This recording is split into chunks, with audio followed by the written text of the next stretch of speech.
Good afternoon, good morning, good afternoon. On the day after Passover, we're in Israel. We're still in lockdown. The police are still going around reminding everyone not to dare move from their chair, not dare open a window, not to dare breathe on anyone, not dare look on anyone, because full lockdown is still in force. And the government is debating various policies, various ways of extricating ourselves from this mess, whether you call it the Korona mess or this mess that we've actually tied ourselves into. But we have to find ways of extracting ourselves from this. And obviously, there are competing priorities here, which are almost mutually exclusive. On the one hand, we still are under the serious threat of this coronavirus pandemic. I can't remember if that's even the right word, excuse my English. There still is a serious risk that if we go out and start socializing and start reducing our social distancing, no longer diluting our interactions with people, that the virus is going to start spreading rapidly once again within the whole population, and we're going to see increasing numbers of sick and God forbid, actually fatalities when we just feel we're starting to get things under control. So we have to keep things under control. We can't just jump out of our lockdown back to normal. On the other hand, we have to get back to normal to a certain extent because this lockdown is causing a meltdown: mental, physical, economic, health, biological, psychological. Society and the economy are basically disintegrating before our very eyes through our own incredibly intelligent mechanisms for dealing with this. Therefore, we have to get back to routine. We have to get back to economic productivity. We have to get back to production, education, the functioning of society as a whole. These are mutually competing priorities. If, to the extent and that we try to restore normalcy, we're going to be increasing the risk of the medical risks of the virus spreading. To the extent that we inhibit economic activity due to our reticence towards full activity, we're going to inhibit economic activity. And the corollary, to the extent that we increase our activity, we're increasing the risk of exposure. So what do we do? So there's various models that have been suggested to try and sort of temper between the two. Certain even statistical models, for example, let's split the population into two, sort of a virtual split, so that one section will never have almost virtually zero interaction with the other, such that you can be fairly assured that if there's a spread of the virus within one segment, that will not go over to the other segment, in which case you can perhaps afford to take more risks with either both of these segments. It's an interesting model, and there's various other suggestions. Let's do a gradual return to normalcy through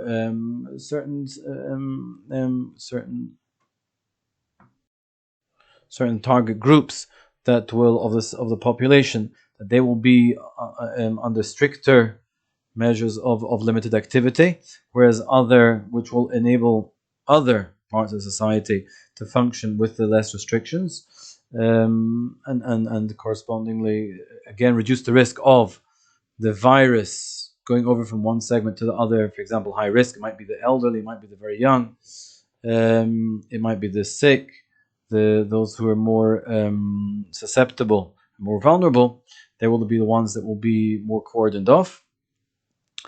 And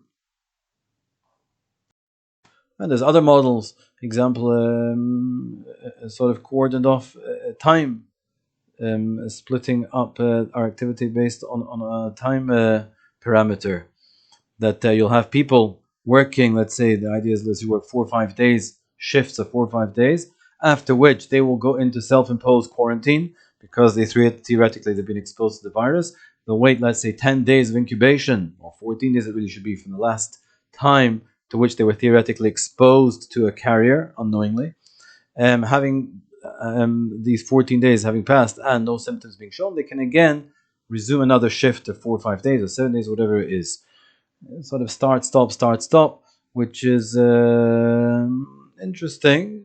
Again, it's got that statistical inbuilt protection, but it's going to be a very staggered sort of economy. It's definitely better than nothing. With all these solutions, you're going to have to decide which you're going to give priority to. You're going to give priority to health, you're going to give priority to economic recovery, economic activity, to a functioning society. Okay, I don't want to be the one to decide, and I don't think I am the one to decide. Even in this house, I rarely decide anything.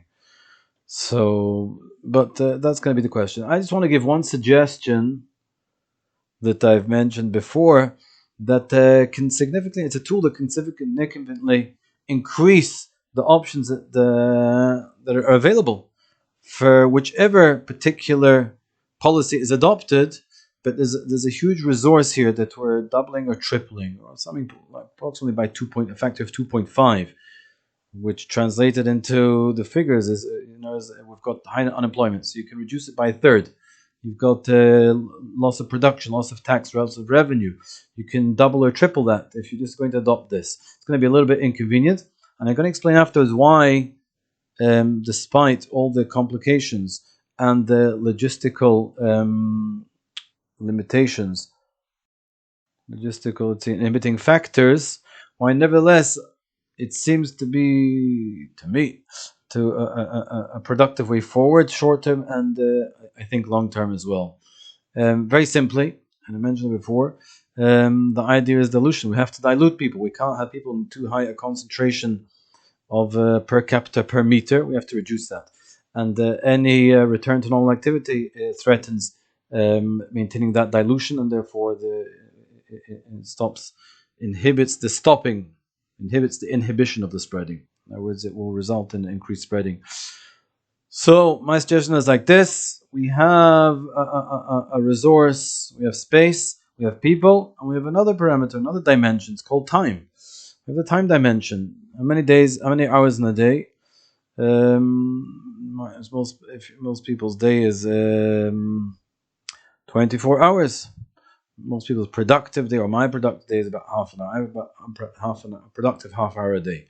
But theoretically, I have 24 hours when I'm sort of theoretically could be awake and functioning. And normally society regulates itself through tradition and necessity, and it's just the simplest way that during the working day hours, most people are functioning, working, educating, doing, dealing with everything they have to deal with, shopping, etc. And the night hours, let's say from 10 till 6, 10 till 7 on average, are the hours of total inactivity. Based on that, most businesses are open 7 to 8 to 9 hours a day, average 9, 10 till 5, 6. And after that, everything shuts down. So why don't we take this 24-hour period and start to regulate society along the axis of that full 24 hours? Let's take a very simple example. A pizza can only accommodate, under the current regulations of safety, 3 people inside at any one time, because there's only sufficient area to accommodate that amount of people. And it's only open 8 hours a day, so and an average customer is there for, let's say, 10-15 minutes. So make the calculation. I mean, you can have 3 people times per 10 minutes. That's 60 people, 18 people an hour, over times 8, whatever. 160 approximately people per day. Not a lot. If you can increase this to 24 hours, you're increasing access to everyone. Let's say the pizza should be open for 24 hours a day, which case you can have it serving a lot more people, and while still maintaining the required dilution of concentrate per capita per meter. And you can start to have all businesses functioning according to this paradigm, which will enable a far greater, by a factor of 2 or 3, if let's say an average we're open 7-8 hours a day, we're increasing that to 24 hours a day. So you've got a threefold increase in potential income activity. Employment, you're going to have to have people manning all these 24-hour shifts. Yes, it's going to require a re-regulating of society, because people are going to have to re-regulate their day. Some people are going to say, I don't want to be up at night. things are not available at night. I can't do my shopping. I can't avail myself of whatever facilities I need to avail myself. No, we're going to have society re-regulating itself, resetting itself, that everything is operating over the 24-hour period, which is going to be a significant increase in economic activity. There will have to be government incentives. People say, I don't want to re-regulate my hours. It's hard for me to be working at night and sleeping during the day. Correct. That is a sacrifice that has to be made. And the government can help with incentives, regulatory incentives, and of course financial incentives, reduce taxation, grants, etc., to help that going. It can only really come from government. But if the government, I think, particularly in Israel, is quite adept at innovating these types of changes, they've reacted pretty quickly with all this lockdown. They're good at that. So let's see them innovating and being positive about this positive change. If they can get this going, this can actually have a two and threefold increase in the options of engaging economic renewed activity, rejuvenation, and still maintaining the safety requirements. Overall, you're going to have perhaps even increased employment.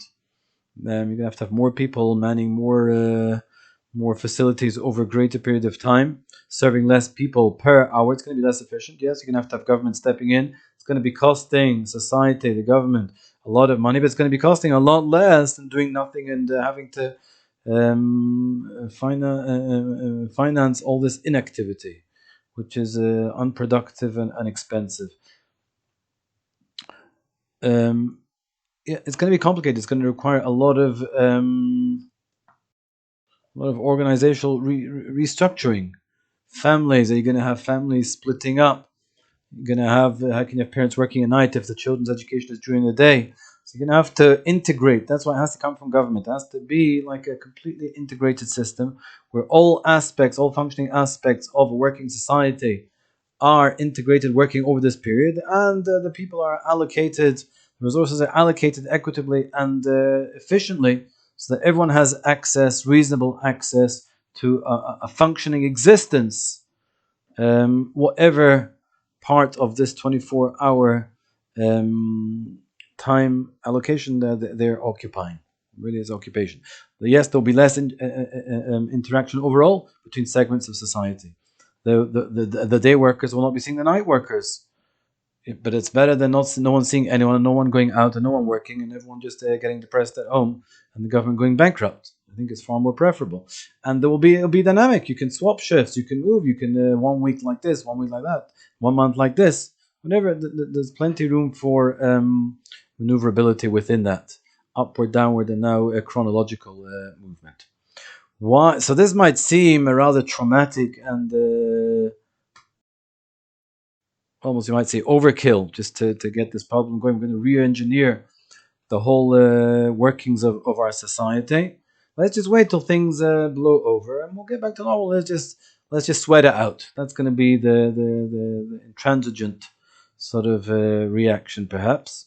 Which I'm also not particularly excited about having to re-engineer my whole day.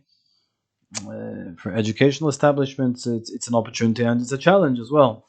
As a religious person, you've got times when you have to pray, learn, etc. But I think the opportunities are greater than the risks overall. Certainly short term. That's why I think it's beneficial short term. It means that you can bring everyone into this dynamic, calling it a wartime effort to get society restarted and functioning. It's a positive war rather than a negative war dynamic, which is always of itself got many benefits. The feeling that the people are working towards a positive goal has got tremendous benefits. Why do I think it's a very worthwhile investment? Perhaps because let's take a realistic look at what's happened. The world's been in trauma the last 2 months. What's happening? All these rising figures. We're sort of getting it maybe under control, even though today the figures were the highest they've ever been. But let's say we're going to get it sort of under control. But when can we ever really realistically contemplate a total return to society as we knew it, with no limits on social distancing, social interaction, and business, financial, all types of human interaction. Is it going to be in 3 months? It's unlikely. Um, the virus is still going to be out there. It's not realistic. Therefore, there's always going to be the potential carriers. You're never going to be able to isolate all the carriers. You're never going to know when no one's there.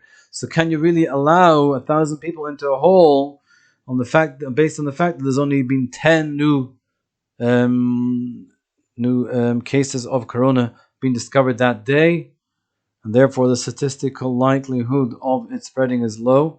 But therefore, can you still allow 1,000 people or 100 people in one hole? Because on that basis, there might be one person there, and he'll going to affect 100 people. So you're going to have to still put the brakes on, I think, fairly seriously. The only realistic time when we can, and you're also going to have the vulnerable people. They're not going to be allowed to circulate at all, so long as there's even a small risk factor. So when is that small risk factor that we're going to be eradicated? At which point we can seriously contemplate a full return? Probably not 6 months, 9 months, when we've got a virus, a vaccination that has been tested. It's been tested for its efficacy and has been tested for its side effects. It doesn't seem to me going to be less than 6, 9 months, a year minimum. All the clinical trials and everything, and then making it available for 10 billion people, which is approximately the world population. It must be a year, 2, 3 years till it's really everyone's vaccinated, everyone's tested. We've watched the long-term effects of the vaccination. We've seen that it is fully effective. It has 99%, or it probably has to have 100%, or approaching 100% efficiency of certainty. At that point, you can perhaps say, yes, we can return to normal functioning society. Everyone's had their injection. Everyone is theoretically immune. Everyone's been tested. Everyone's immune. That's probably 2, 3 years down the line. At that point, are we going to go back to the way things were? I think there's a good chance we're not. We're not going to allow ourselves the risk. We've spent 3 years in hibernation, 3 years in lockdown, 3 years of inhibited economic activity, 3 years of frantically trying to find a way out of this traumatic situation to which no one has really the answer. Are we going to really seriously risk that again? Maybe there's another coronavirus 2 sequel around the corner, which we weren't sure, we hadn't discovered. And boom, after 3 years, we got the vaccination, was back to normal, and boom, coronavirus COVID 20 or 19.1, Corona take 2. Then suddenly another billion people are infected before you can say, oh no, what have we done now? This cost us, let's say, economically, trillions, $3, 2, 3, 4, $5 trillion. We're probably not going to want to risk that. Therefore, it's very possible, I think probable, that even after 3 years, we're going to be seriously limiting our social distancing, or seriously enhancing our social distancing. Which means that this model that I'm suggesting, this using this time dimension resource of spreading all activity over the 24 hours, is going to perhaps become a very significant operating factor to help us to regulate all activity, regulate and maintain all activity. In which case, whichever country has most successfully adopted this model at the earliest stage and has most successfully integrated it as a working model, is going to be in the most strategically strong position, certainly in the short term, and very possibly in the ongoing long term. In which case, it does not seem to represent such a major risk. There's initial inconvenience, but beyond that, there are many potential benefits that can be reaped from this. Therefore, it's something that perhaps should be considered very seriously. Thank you. Have a wonderful day and a wonderful summer.